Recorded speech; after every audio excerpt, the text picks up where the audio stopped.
go es sunny. Three types of small businesses are drowning right now. They know AI exists, but they have no idea how to use it, and they will handsomely pay someone who does know exactly what to do. First, real estate agents. They all write the same lifeless listings and boring newsletters. You build them AI-powered listing descriptions, neighborhood guides, and email sequences. Charge $300 to $500 a month. One zip code has dozens of agents. You only need 5.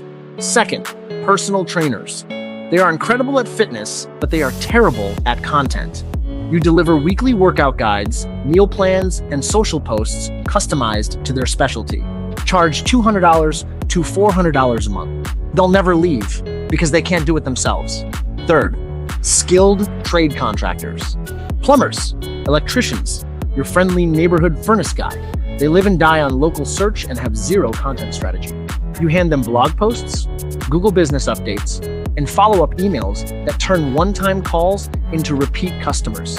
Charge $250 to $500 a month. 3 businesses, 3 retainers, all built with AI in a few hours a week. The demand is there, the supply isn't. That's your window of opportunity.